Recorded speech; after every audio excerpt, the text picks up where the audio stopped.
Estamos con el médico dermatólogo John Harvey Gaviria Calderón, con estudios en París, Londres y en Colombia, obviamente. y en Colombia, obviamente. Por supuesto que la educación pública colombiana es a la que le debo yo todo el principio de mi estructura académica de hoy en día. Usted estuvo en la Javeriana.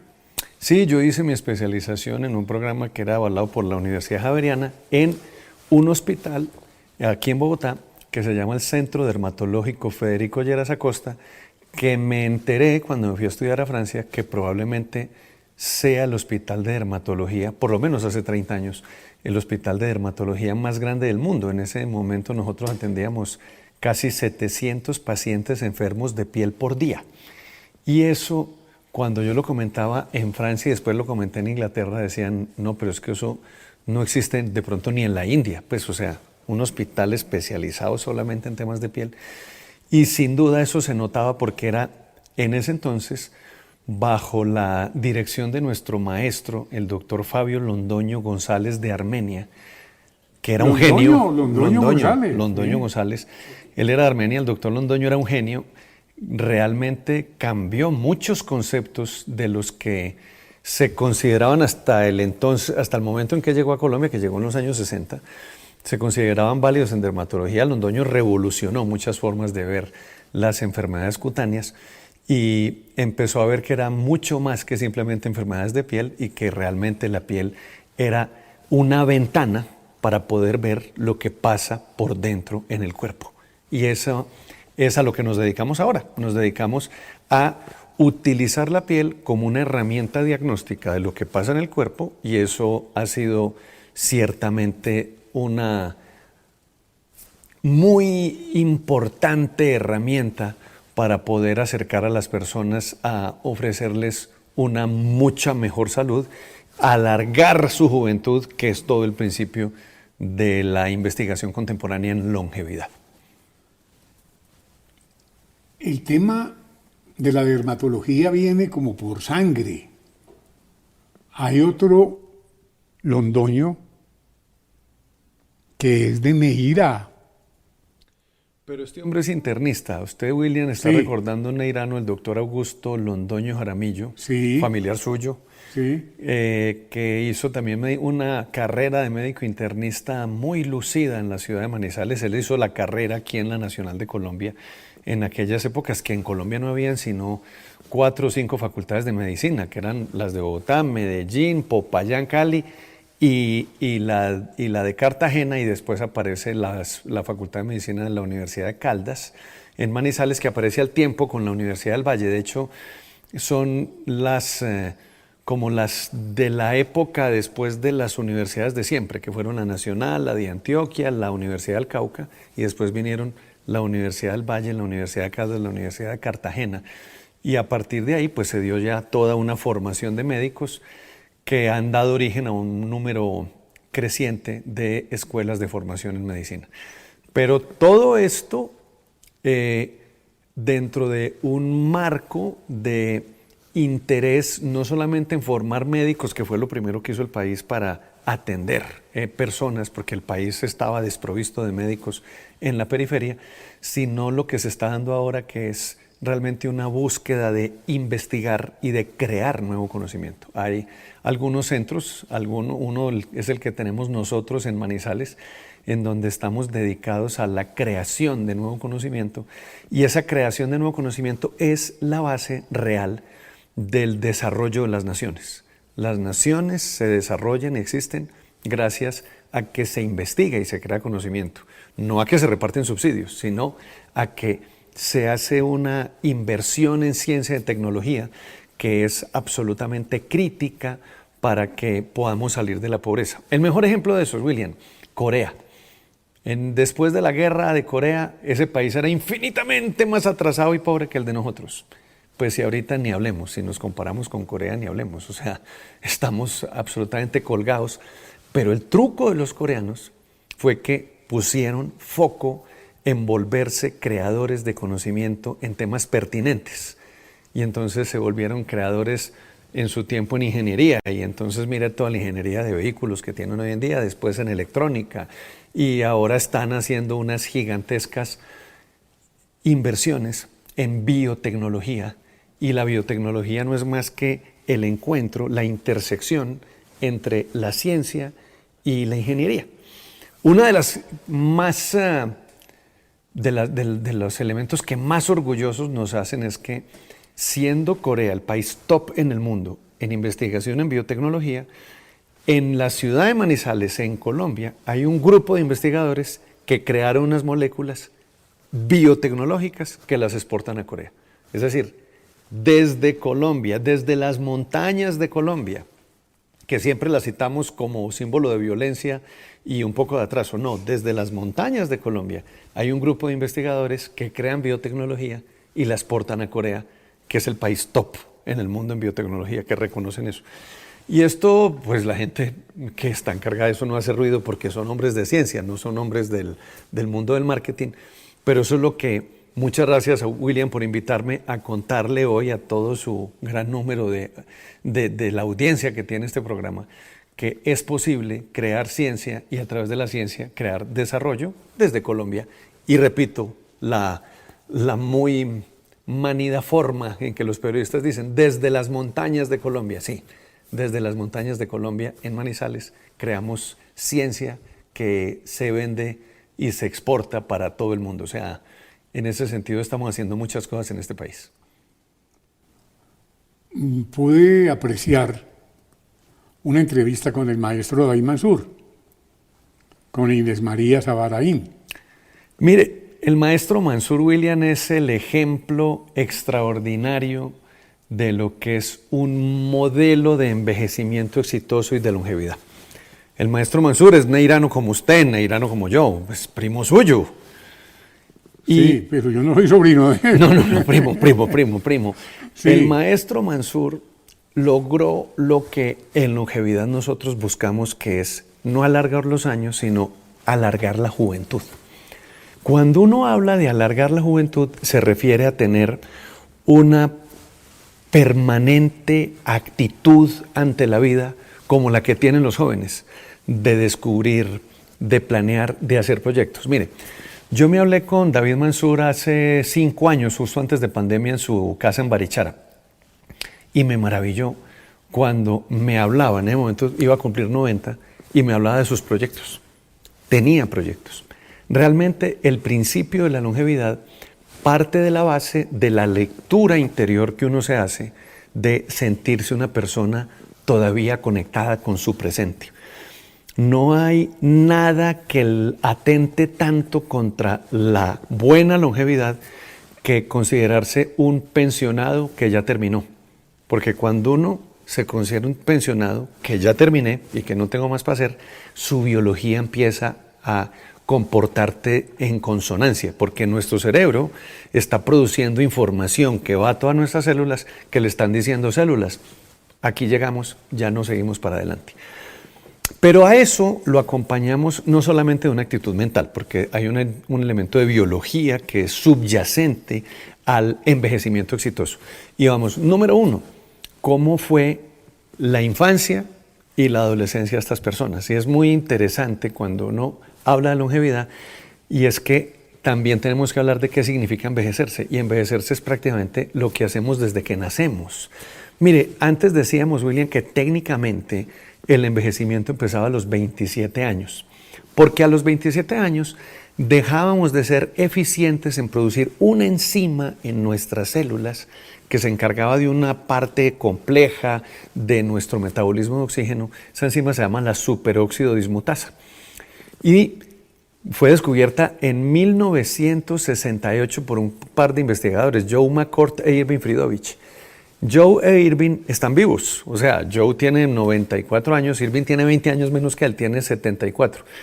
Y desde el momento en que ellos descubrieron eso, el mundo empezó una carrera desenfrenada, porque decíamos en ese entonces, esta es la molécula de la eterna juventud, porque va a poner a funcionar las mitocondrias, que es el motor de nuestras células, de forma mucho más óptima, porque va a limitar el proceso de oxidación.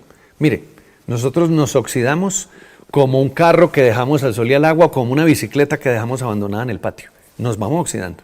Sino que el cuerpo tiene sistemas para controlar esa oxidación. Y ese sistema está regulado originalmente por esta superóxido dismutasa. Hay muchas cosas que intervienen, pero para simplificarlo en la explicación, la superóxido dismutasa es como el pivote que va regulando esto.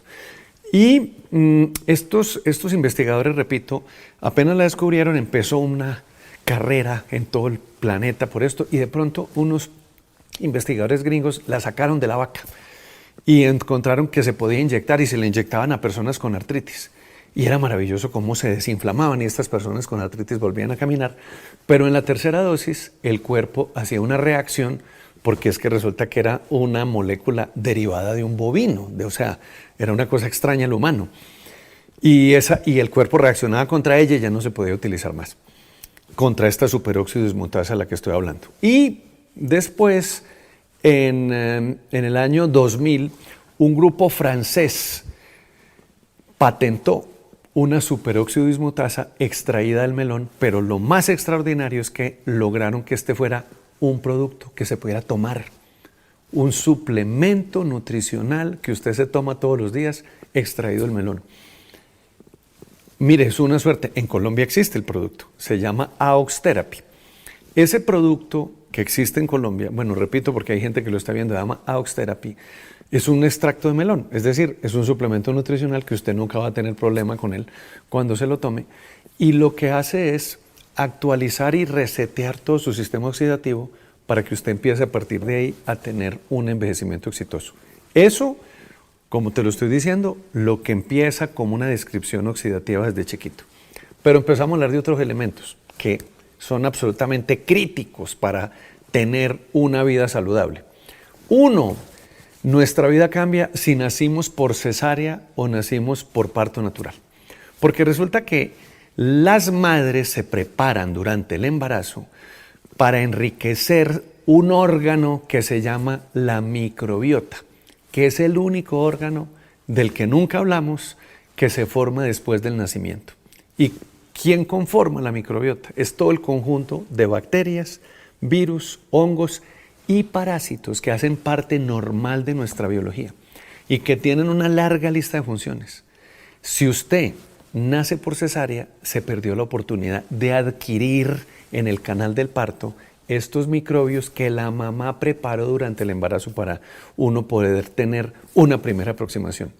Y apenas nazca, uno nutre esa microbiota, ese órgano que se forma después del nacimiento, con una lactancia materna prolongada. Entonces, mire, los pediatras siempre han dicho que con 6 meses de lactancia materna usted exclusiva logra nutrir las células humanas. Y se nos olvida que hay que alargar esa lactancia para nutrir esas células microbianas que se nutren desde esta leche materna. Y por eso hoy mis hijos fueron lactados 2 años y medio precisamente a partir de ese conocimiento, que la leche materna ya no es para nutrir las células humanas, sino para nutrir nuestras células microbianas, que son indispensables porque ellas, número 1, entrenan nuestro sistema inmunológico. Lo que es indispensable no solamente contra las infecciones, sino que nuestro sistema inmunológico mal entrenado es el que nos produce las alergias. Pero también nuestro sistema inmunológico mal entrenado, William, es el que nos produce las enfermedades autoinmunes. Que la persona con lupus, que la persona con dermatomiositis, que la persona con ese espectro amplísimo de enfermedades autoinmunes, que algunos incluso hoy en día quieren incluir las artritis, dependen de que tú hayas tenido en la infancia una microbiota normal. Pero lo otro que nutre esa microbiota son los vegetales. No solamente en la infancia, sino durante toda la vida. Miren, nosotros le hacemos hoy a nuestros pacientes un cuestionario de 200 preguntas que ellos tienen que llenar. Y nos sorprende cómo más del 50% de nuestros pacientes nunca en su vida han comido ensalada. Porque se consideran y dicen, no, es que yo no soy vaca. Y lo hacen como un chiste. No, yo no necesito, yo me como una tajadita por ahí de tomate de vez en cuando. Nada de paisaje. Nada de paisaje. Y no se imaginan el daño que eso les ha generado en forma acumulativa a lo largo de su vida. Entonces, comer ensalada no solamente es absolutamente indispensable para nuestras células humanas, sino para nuestras células microbianas y de allí en adelante toda la suerte de funciones que tienen nuestros microbios. Que voy a hablar de la tercera. Ya hablamos de entrenar nuestro sistema inmune, ya hablamos de que no solo nos defiende de lo malo, sino que convive con lo que no es malo. Y lo otro que tiene es que nuestro circuito hormonal se cierra en nuestros microbios. Nuestros microbios son fundamentales para que las hormonas pasen por ellos y se dé toda una biología que le llamamos en 360 grados. Entonces hay que mantener nuestros microbios sanos y eso lo logramos en la infancia con lactancias largas y a lo largo de la vida con un consumo alto de verduras. Después de esto, cuando lo logramos en la infancia, comer verduras, viene otro elemento que va a complementar de una manera exitosísima la vida que se llama el ejercicio inteligente. ¿Qué es el ejercicio inteligente? Que hay que hacer ejercicio de fuerza y hay que hacer ejercicio cardiovascular. Miren, en los años 60, todo el mundo vivió, los que tenemos más de 50 años, el impacto del Dr. Cooper y el test de Cooper. Y aparecieron los aeróbicos, los gimnasios para hacer aeróbicos en todas las ciudades del mundo. Y uno ve las películas de Hollywood de los años 70, alrededor de gimnasios, la gente entrenando con aeróbicos y haciendo ejercicio que para alargar la vida. Y se nos ha olvidado que además de hacer aeróbicos, de trotar y de montar en bicicleta grandes terrenos, hay que hacer ejercicio de fuerza. Que no es forzosamente irse a un gimnasio a levantar 500 kilos, no. Ejercicio de fuerza es con el peso de uno, eso llaman los pilates. Ejercicio de fuerza es subir escaleras, subir las escaleras, abandonar el ascensor, subir las escaleras. Porque cuando usted hace ejercicio de fuerza, activa su músculo. Y el músculo, hoy, que siempre se consideró un órgano de locomoción, hoy sabemos que el músculo es un órgano neuroendocrino inmunológico, en donde cuando usted tiene un órgano como el músculo funcionando siempre como un músculo joven, usted va a ir produciendo un impacto de juventud a lo largo de la vida. Volviendo a citar al maestro David Mansur, usted y yo sabemos que David tiene el hábito de trotar 10 kilómetros al día. Y de no utilizar ascensores, por eso es un tipo con 94 años, pero eso lo empezó desde que era joven. Pero hoy sabemos, míreme esto, que en las edades medias de la vida, imagínense cómo hemos avanzado en términos de expectativa de vida, que llamamos edad media de la vida los 40, los 50, los 60, edad media.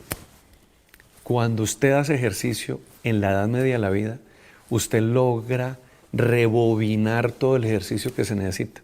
Entonces un mensaje para todos los que nos están viendo hoy es, si usted tiene 60 años y nunca ha hecho ejercicio, está a tiempo.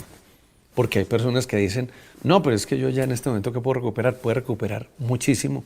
Y la avalancha de evidencia científica que demuestra esto es abrumadora y en eso trabajamos. De hecho, su gran amigo, el doctor Remberto Burgos de la Espriella, es un modelo para toda la gente que habla de avalancha de evidencia científica, porque este hombre es un científico contemporáneo que, a pesar de todos los años que lleva investigando, no cesa, y toda esa investigación la traduce en beneficio para sus pacientes, como la cirugía que le hicieron a usted. Y mire usted la extraordinaria condición en que estoy, que yo no lo veía desde hacía rato en persona, desde diciembre, y estoy, William, maravillado como en el estado de su piel hoy en día, que es el producto de las intervenciones que hemos hecho en estos últimos meses, combinando probióticos y antioxidantes, es decir, aliviando la gran pandemia hoy del mundo que se llama la disbiosis, para que todo el mundo busque ahorita en Google, disbiosis.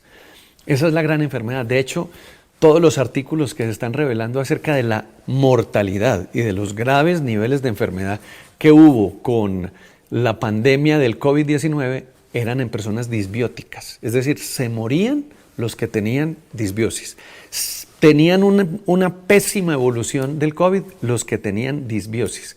En cambio, los que nos dio COVID y no teníamos disbiosis, como fue mi caso, a mí me dio simplemente una gripa fuerte y ya, y eso le pasó a muchas personas. Entonces, ¿qué es disbiosis? Es la enfermedad de ese órgano que les está hablando hoy, la microbiota. Se enferma ese órgano y empezamos a tener disbiosis. Y la gran ventaja de la piel, para los que somos dermatólogos, es que en la piel podemos diagnosticar y decirle a las personas, usted es disbiótico y como es disbiótico, su microbiota le funciona mal. Entonces usted entrenó mal su sistema inmune, usted no ha cerrado su circuito hormonal, durante toda su vida lo ha hecho mal, entonces por eso empiezan a tener una pléyade de manifestaciones. Y siempre les decimos, esa pléyade de manifestaciones es un tronco principal y una raíz, que es la misma, la disbiosis, y a partir de ahí salen todas las ramas y la gente jura que tiene 20 enfermedades y resulta que si le tratamos la causa central, vamos a poder ofrecer una perspectiva de mejora que en el corto, mediano y largo plazo va finalmente a lograr lo que hemos también estado conversando esta mañana, que es el impacto de la longevidad, alargar la juventud. Bueno, yo tengo un amigo a quien quiero mucho. Se llama Juan Clímaco Giraldo. Es un hombre que se conserva, pero total, camina. Es un hombre lleno de vida, es un hombre que resplandece todos los días más. Ahí estoy viendo el ejemplo que usted me ha pintado. El envejecimiento exitoso. ¿Sí? Y todos tenemos algún ejemplo en la familia, en el barrio, en el entorno laboral, de algún conocido 90, 95, 100 años. Y empezamos a ver estos centenarios y cuando usted les pregunta cómo fue su vida, usted siempre escucha el mismo patrón. Y es que fueron personas que desde jóvenes tuvieron una conducta que fue una conducta siempre coherente. Desde hace muchos años se ha hablado, y esto pues fueron las primeras investigaciones, que hablaban de la restricción calórica como la única herramienta demostrada en mamíferos que alarga la vida. Y esto de la restricción calórica se refiere a no que usted tenga que aguantar hambre, sino que cada día aprendemos más de esto y es, por ejemplo, a no estar comiendo y comiendo y comiendo. Mire, la estructura de las escuelas de nutrición del siglo XIX y comienzos del siglo XX promulgaban un patrón de comer 5 o 6 veces al día con el argumento que había que activar. Y eso era lo que era la verdad de la época. En los últimos 30 años todos los conceptos de nutrición cambiaron dramáticamente y hoy en día sabemos que el humano puede vivir comiendo 1 o 2 veces al día, que es por ejemplo lo que hago yo. Yo desayuno y almuerzo y ya a partir de ahí no como más, pero me como un gran desayuno y un gran almuerzo. Y con eso logramos activar todo un sistema celular encantador por la revolución que ha significado, que se llama la autofagia, y una de sus partes que se llama la mitofagia. No tiene nada que ver con mitómano, sino con la mitocondria. Una mitocondria que es la parte de la célula que nos provee la energía. Cuando nosotros hacemos y activamos este sistema que todos lo tenemos, se da una renovación celular de todos los días. Autofagia significa que todas nuestras células que están deterioradas, envejecidas, el término técnico es senescentes. Una célula senescente, como para que me entiendan, es un zombie, para que me entiendan los más jóvenes. Un zombie es un muerto en vida, es una célula que está muerta, o sea, que huele maluco, que nadie quiere tenerla al lado, nadie quiere estar con un muerto sentado al lado. Entonces, cuando nos envejecemos, vamos acumulando esas células senescentes. Y la única forma de eliminarlas, que el cuerpo las elimine, es por esta vía de la autofagia. Y la vía de la autofagia se induce, uno, con unos periodos largos sin comer, ojalá sin comer en la noche. Deberíamos desayunar y almorzar. Sin comer en la noche. Sin comer en la noche, o sea, sin comer desde la hora del almuerzo. Y 2, utilizando moléculas derivadas de vegetales que se llaman compuestos antisenescentes. Y todo el estudio que hay en compuestos antisenescentes, nosotros en Manizales venimos estudiando mucho en eso desde hace rato, usted es una buena demostración de eso. Usted está tomando estos compuestos antisenescentes desde el tiempo de la pandemia y ver cómo se le ha recuperado la piel tomando estas moléculas. Los amigos y todo el mundo es me dice, impresionante. Pero usted no parece que le hubieran hecho tanta cirugía. Sí, es impresionante. Y ver la recuperación de sus cirugías, porque es que usted tuvo una cirugía de cráneo abierto y verlo lo bien que está. Y de corazón abierto. Y de corazón abierto, sí, claro.